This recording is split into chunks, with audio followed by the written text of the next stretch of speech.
20 years ago, the US and UK invaded Iraq. Today, Tony Blair is free to go on television, has made a huge amount of money, the same with George Bush. At the same time, Julian Assange languishes in Belmarsh prison because he told the truth about this war. Line them all up. There is something deeply wrong with a society with those kind of priorities. When you look at the people who brought us the war in Iraq, the people who used everything at their disposal, the state machine, parliament, the media, when you look at what all those people did, nobody has faced any of the consequences. Even when the Chilcot report reported, Tony Blair set up his own press conference, paid for by the immense wealth which he now has, the many houses that he has. He was made envoy for peace in the Middle East. He was given a knighthood last year. Whereas all the people who told the truth about the war, the people who marched, what happened to them? The Muslim community penalised by the PREVENT system for telling the truth and for standing up for their rights. The people like Julian Assange, imprisoned in Belmarsh for all these years for telling the truth. I remember Tony Blair, the day of February the 15th, when we had so many people marching in London. He said, even if 1 million people march in London, that's not as many as Saddam Hussein killed. Well, the war in Iraq ended up killing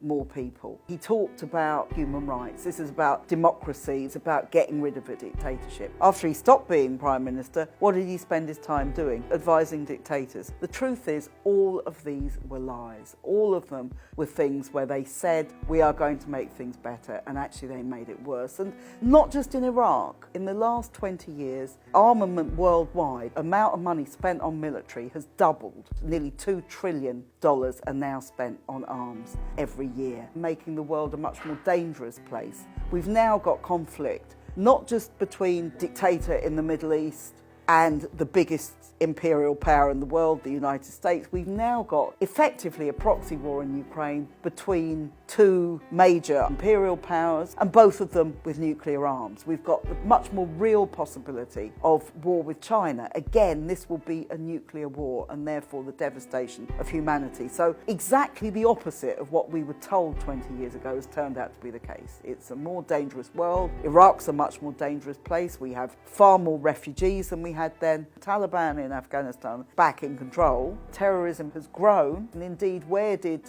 ISIS and Al-Qaeda come from? Well, in Iraq they came from British-occupied Basra province, where they were formed in prison where many Iraqis were imprisoned. And the shameful thing is that the people who created the war are still being given awards, are still making huge amounts of money, and in the case of Tony Blair is still being invited onto the BBC to give his views on absolutely everything, instead of being in the dock at The Hague, which is where I think most people in Britain would like him to be.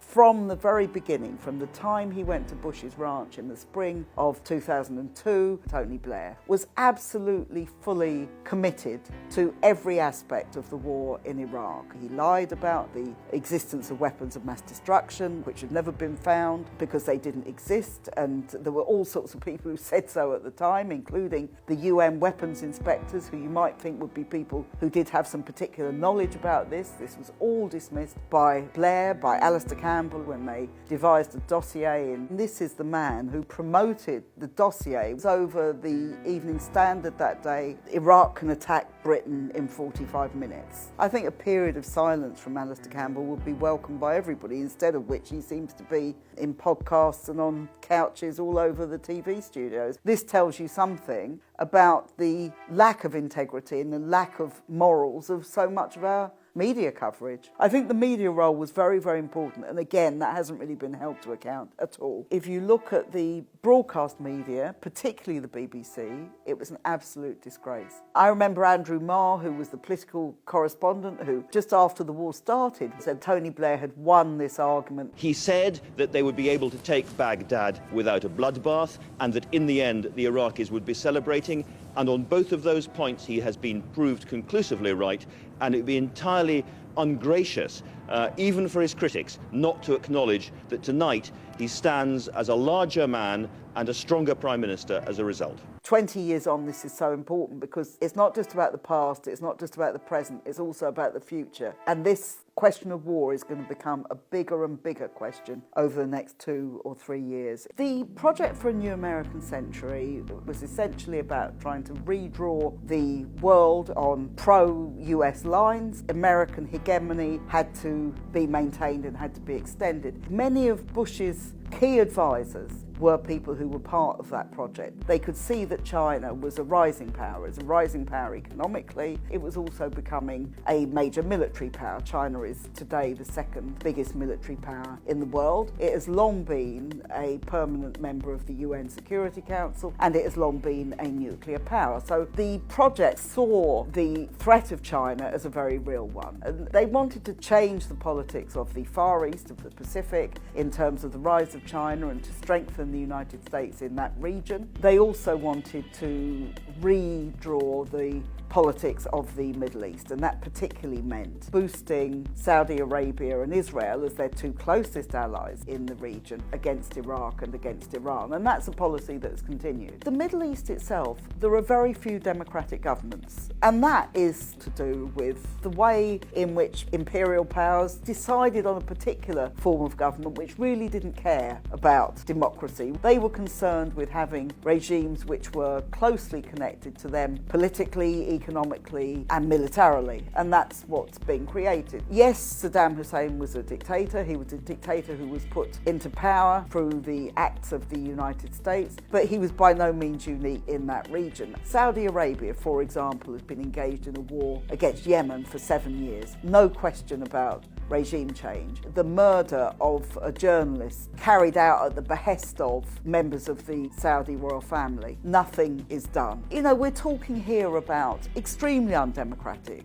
states. The British government, the United States governments are perfectly happy to work with those people as long as they keep the area secure for oil profits. That's the bottom line. We had many Iraqis in this country who campaigned with us against the war in Iraq. Not because they liked Saddam, actually they had suffered, they'd been put in prison, they'd suffered terrible torture, they'd suffered all sorts of things at his hand, so they knew exactly what was going on, but they also knew that the war was not going to make it better for ordinary Iraqis. Actually, it would mean, as it has meant, a breakup of the country, a complete destruction of lives, of livelihoods, of huge numbers of refugees who are treated appallingly when they get to any of the countries that were involved in the war, the impact of things like depleted uranium, all sorts of terrible things that the Iraqi people have suffered. Perhaps the most shocking one was the revelation of what happened in the Iraqi prison of Abu Ghraib, where American troops were torturing people, were photographing them in the most degrading way, were treating them like animals, were doing all these sorts of things. This is not only in contravention of every international legal agreement about the way in which prisoners of war, or indeed any prisoners, should be treated. It also told you exactly what the occupation was about. The occupation was about repression and cruelty and putting down the people who dared to stand up against the American invasion. And Abu Ghraib showed that in the most horrific terms. But you know, you can't separate a brutal war, shock and awe, the bombing of cities which took place, the invasion, the cruelty, the siege of Fallujah, all these things that went on. You can't separate that from the repression that followed. They're very much part of the same thing. And if you're invading a country and occupying a country, one of the things you have to do is to dehumanize the population that you're occupying, because you have to justify what you're doing, and that's what they did. War is embedded in the kind of society we live in. We live in a society which is imperialist, which is about conquering other countries and extracting money from other countries. We live in a society where the rich get richer and the poor get poorer. So they don't care about whether your hospital is crumbling. They don't care if the roof of your children's school is leaking. They don't care if you can't afford to heat or eat and you have to choose, or maybe these days you can't even afford both. They really don't care about those things. What they do care about is preserving their wealth and power and their ability to spread that wealth and power. And war and weapons are absolutely central to their ability to do so. This is locked into their system, and that's why they do it. And that's why we have to fight against it. We've got a mainstream media which is really not open to any views which don't coincide with a very, very narrow consensus. We need independent media so much. It's so important that we can get alternative views out. That's why it's important to subscribe to Double Down News on Patreon.